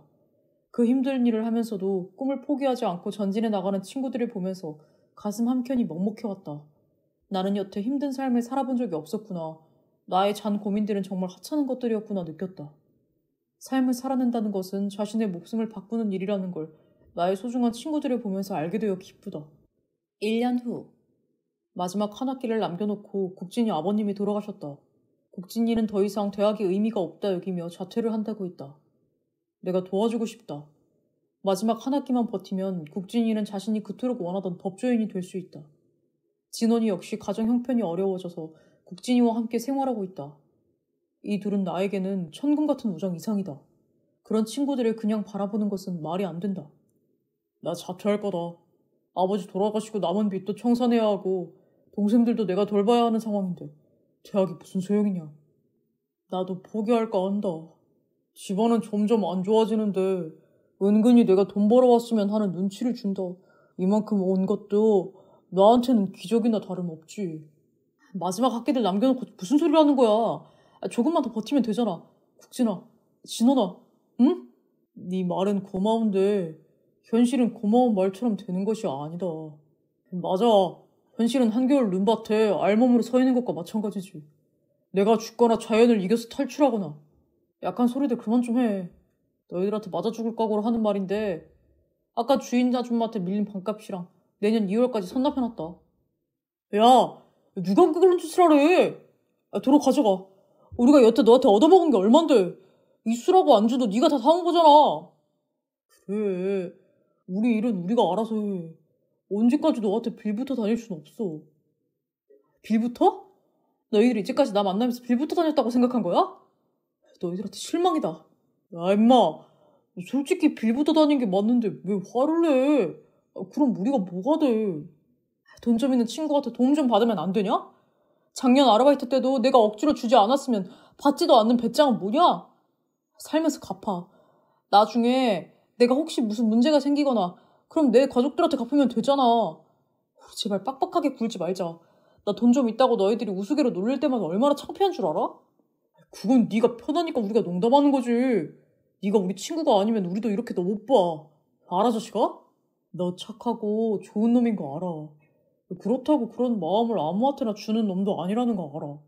너 돈 많은 도련님이라는 거 우리한테 들키지 않았으면 넌 평생 감추고 살았을 것도 잘 알아. 그래서 더 미안해서 말 못하는 거야. 이런 우린 마음 알긴 알아? 이러다 싸우겠다. 우정이 너무 좋아도 싸움이 날 수 있어. 여기서 그만두라고 술이나 마시자. 반값 보태준 거 고맙게 받을게. 하지만 앞으로 또 그런 짓 하면 그땐 진짜 졸개하게? 그래 임마. 1학기 기말 성적 발표 전. 정말 괜찮겠어? 그렇게 해주십시오. 제발 부탁드립니다. 너란 녀석 알다가도 모르겠다. 그 녀석들이 너한테 어떤 존재인진 모르겠지만 그만한 가치가 있다고 봐? 교수님도 없는 자는 친구가 될 수 없다고 생각하십니까? 그렇다면 평소 교수님을 존경하던 저의 마음에 상처를 주신 겁니다. 지금 당장 없다고 무시하면 앞으로 희망이라는 단어를 쓸 기회조차 박탈하는 사람이 된다는 걸 왜 모르십니까? 전 친구들이 없다고 해서 친구가 아니라고 생각하지 않습니다. 지금이 힘들지 앞으로 어떤 인생을 살지 모를 녀석들이고 저 역시 대학에 와서 처음으로 삶에 대한 치열한 생존을 배우고 깨닫게 해준 친구들입니다. 이 녀석아, 아까워서 그러지. 누가 누굴 무시해.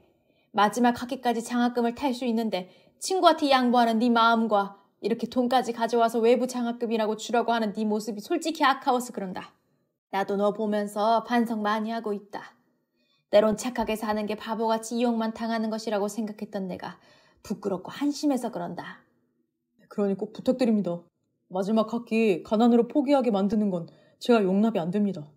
도움을 줄 수 있는 친구가 있음에도 받지를 않으려는 녀석들을 보면 화가 나지만 그 또한 자신들의 선택을 알기에 이렇게라도 제 나름대로 도움을 주고 싶어서 그럽니다. 그 녀석들 친구 하나는 기가 막히게 두었네. 알았다.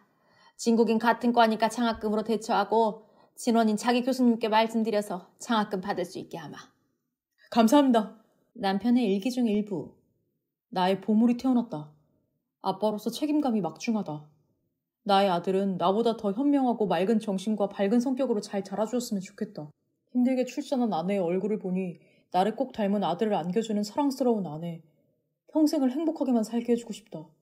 그 곁에 누구보다 좋아하시는 부모님과 동생 역시 희노애락을 함께 주는 기쁨을 나눌 수 있어 감사하다. 오늘은 어머니와 아내 사이에 트러블이 생겼다.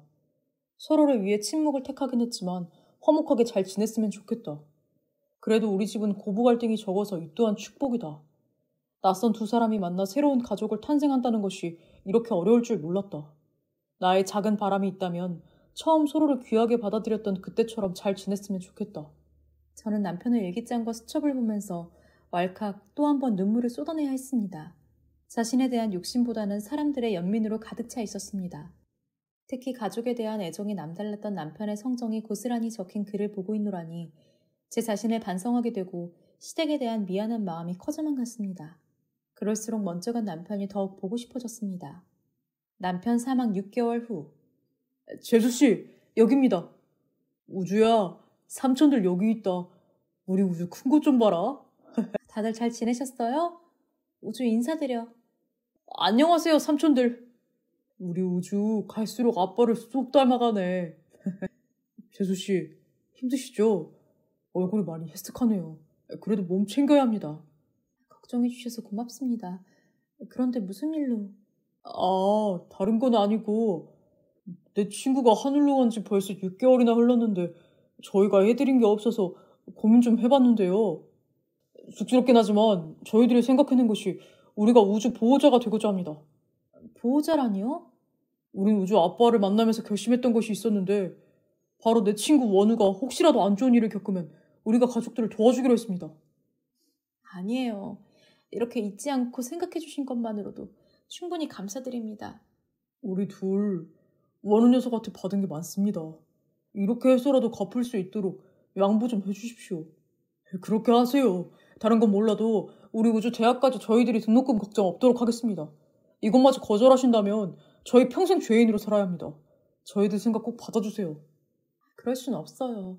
저도 이제 다시 취직해서 우리 누구보다 잘 키우려고 노력할 거예요. 우주 아빠에게 이렇게 좋은 친구가 있고 우리 아들에게 이렇게 든든한 삼촌들이 있다는 것에 감사해요. 그럼 우주가 선택하거라. 너희 엄마도 돌아가신 아빠 못지않게 고집이 질겨서 안 되겠다. 삼촌들이 우리 우주한테 매달 도움을 주려고 하는데 장학금으로 생각하고 받아주겠니? 엄마, 어허, 이럴 땐 그저 감사합니다 하고 받으면 되는 거야. 뭐해, 감사합니다 하고 인사드려야지. 네, 도와주셔서 감사합니다. 열심히 공부해서 두 삼촌들처럼 좋은 사람으로 성장하겠습니다. 그럼, 그래야지. 이제 좀 마음이 편합니다, 재수씨. 그렇지 않아도 오늘 뵌다고 하니까 저도 준비한 것이 있습니다. 뭔데요? 저는 미리 준비한 남편의 일기장을 내밀었습니다. 그 속에는 친구들에 대한 진심 어린 걱정과 믿음, 신뢰가 적힌 글들로 가득했습니다. 친구분들 역시 남편이 적어놓은 글들을 보고 처음에는 신기해하더니 시간이 지나면서 어린아이들처럼 울기 시작했습니다. 덕분에 주변 사람들의 시선을 받긴 했지만 저희들에게는 그런 건 하나도 문제가 되지 않았습니다. 우리들을 각별히 생각하고 있는 건 알았지만 이 정도로 생각하고 있는지 몰랐습니다. 이놈은 끝까지 우리들을 부끄러운 친구로 만들었네요. 이렇게 우리를 깊이 생각하고 있는 줄 몰랐습니다. 이제 우리가 친구한테 받은 은혜, 우리 우주에게 다 베풀고 살아야겠습니다. 저도 이런 일기장이 있는 줄 몰랐어요. 그래서 우리 모자를 보겠다고 오신 김에 보여드리고 싶었어요. 우리 남편 곁에 이런 좋은 친구들이 있다는 것을 알려주고 싶기도 하고 우리 우주에게도 교육이 될 수 있어 보여주었어요. 부끄럽지만 저도 아빠처럼 살고 싶어요. 그래, 이제 삼촌이라고 부르지 말고 작은 아빠라고 불러라. 아니면 국진이 아빠, 진원이 아빠라고 불러. 우리들 집하고 자주 왕래하자. 우리 아이들도 비슷한 또래 애들이니 함께 어울려서 놀자. 재수씨, 우리 매달 한 번씩 만났던 모임을 이번 기회에 가족 모임으로 바꿔서 적어도 두세 달에 한 번씩 만나고자 합니다. 가족 모두 한 식구처럼 지냈으면 좋겠다 생각하는데 어떠세요? 그이도 없는데 우리 모자가 함께해도 될까요? 부인들과 아이들이 부담스러워하지 않을까요? 절대 아닙니다. 남편 첫 기일. 우리 아들 간 지가 벌써 1년이 됐구나. 아가, 그간 내가 미안했다. 아들 잃어 내가 너에게 모진 말을 했다. 그래요, 언니. 언니가 보여준 오빠 일기장하고 수첩을 보고 엄마도 많은 반성을 했다고 하더라고요. 저도 그랬어요. 미처 몰랐던 오빠의 인생을 알고 났더니 얼마나 부끄러운지 몰라요. 많이 서운하셨죠? 아니에요. 아가씨의 그 고운 마음이 역시 그 오빠의 그 여동생다워서 제가 더 고마웠어요. 엄님, 저 역시 반성 많이 했습니다. 그간 죄송했습니다. 아니다. 우리가 조금만 다퉈도 아들이 그렇게 괴로워했다는 사실에 내가 다 부끄럽고 미안하더구나. 아들이 써놓은 글처럼 결혼을 시킬 때 앞으로 딸처럼 귀하게 여기겠다 마음먹었는데 정작 큰일 앞에 서니 나의 못된 성격을 들키게 되어서 미안하더구나. 우리 오빠 오늘 제사상 먹으러 와서 이렇게 화목한 모습을 보면 기분 좋아 돌아가겠네. 우주야, 옷 다 입었니? 어서 나와라. 처음 양복을 입었더니 어색해요. 우리 손주 멋있네. 언제 이렇게 컸대? 네 아빠 닮아서 또 다른 아들을 보는 것 같아 좋구나. 아버지 첫 기일인데 당연히 차려입어야지. 어머님, 고모, 우리 아들 멋있죠? 우리 아들도 멋있어요. 고슴도치 어머니. 제가 그랬나요? 어서 준비하자. 하늘에서 오는 시간은 초고속일 텐데 우리 늦장 부리면 문 앞에서 우물쭈물거리고 없겠다. 제사 후. 아가, 이거 받아라. 무슨 통장이에요? 우주 앞으로 만든 장학 통장이다. 우리 우주 대학 들어가면 주려고 했는데 지금이 적기인 것 같아 준다. 행여 취직한다고 힘들게 생활하지 말고 우리 우주만 잘 키우면 더 이상 바라는 게 없다. 그래 줄 수 있지? 그래요, 언니. 취직하는 것도 좋지만 우주가 학교 다녔을 때 엄마가 맞이하면 얼마나 좋겠어요. 정서적인 안정을 느끼면 긍정적인 성격으로 큰다고 하잖아요. 그리고 솔직히 우리 엄마 아빠 돈 많아요. 아빠 돌아가신 지 3년 됐지만 그간 사업이 잘 되어서 숨겨놓은 돈이 꽤 있어요. 너는 덕을 안 본 것처럼 말한다. 너희들 자식들도 장학통장 마련해뒀으니까 걱정 말고 있어라. 어머니, 저도 돈 있어요. 그리고 산재로 보상금에 보험금까지 부족하지 않아요. 사실은 저도 취직을 할까 고민했는데 두 분 말씀을 들으니 우주 대학 갈 때까진 잘 키울게요. 잘 생각했다. 그래도 이 돈은 할머니가 손자한테 주는 장학금이니까 뒀다 우리 우주한테만 쓰거라. 어머님, 네, 우주에게 필요한 것들만 사는데 쓰겠습니다. 고맙습니다. 언니, 우는 거야? 울지 마요. 엄마가 언니 울렸다가 우리 오빠 하늘나라 가기 전에 또 걱정하겠다. 안 울어요. 진짜예요. 남편 장례식 후 시어머니의 가시 박힌 언사를 들으면서 힘들어했던 건 사실이었습니다. 그러다 발견하게 된 남편의 일기장과 수첩을 보여드렸고 한동안 왕래를 끊던 시어머니가 불러 사과를 받았고 남편의 기일까지 무사히 지낼 수 있게 되어 감사할 따름이었습니다. 현재. 엄마, 우리 진짜 간만에 외출하는 거 맞지? 좋아? 엄마도 좋다. 아빠 생각나서 바다 왔지?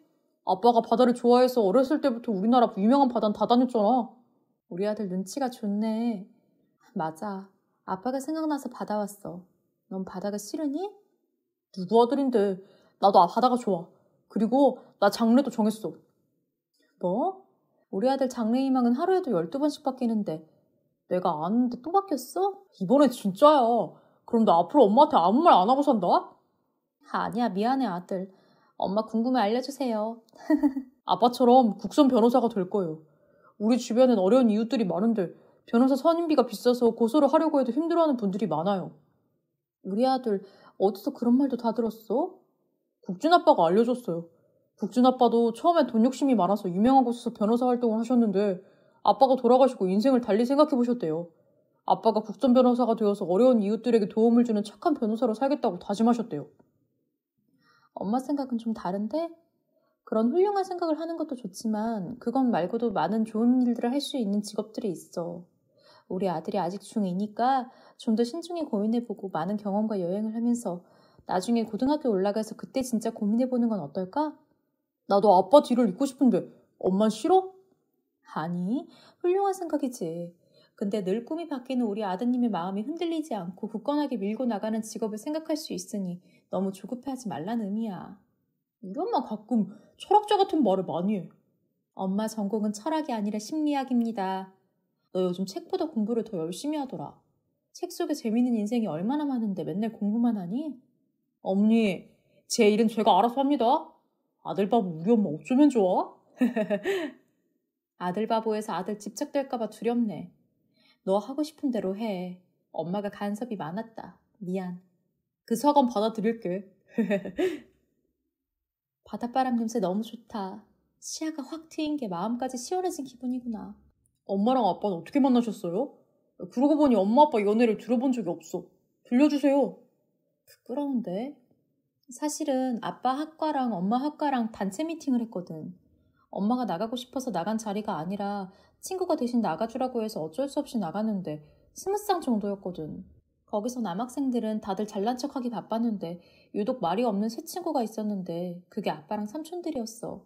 그중에 자꾸 신경이 쓰이던 사람이 아빠였어.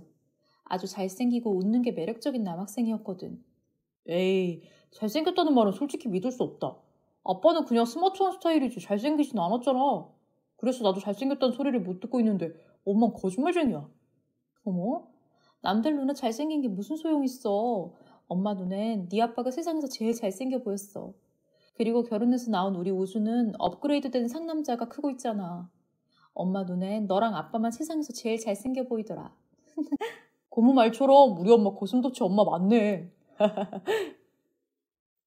평소와 다름없는 퇴근길에 교통사고로 사망한 남편을 처음엔 인정할 수 없어 반 미치광이처럼 살았다면 이젠 소중한 사람들의 응원과 보팀목을 자청해주는 덕분에 남편이 가장 좋아했던 긍정적인 성격으로 바뀐 자태로 살고 있습니다.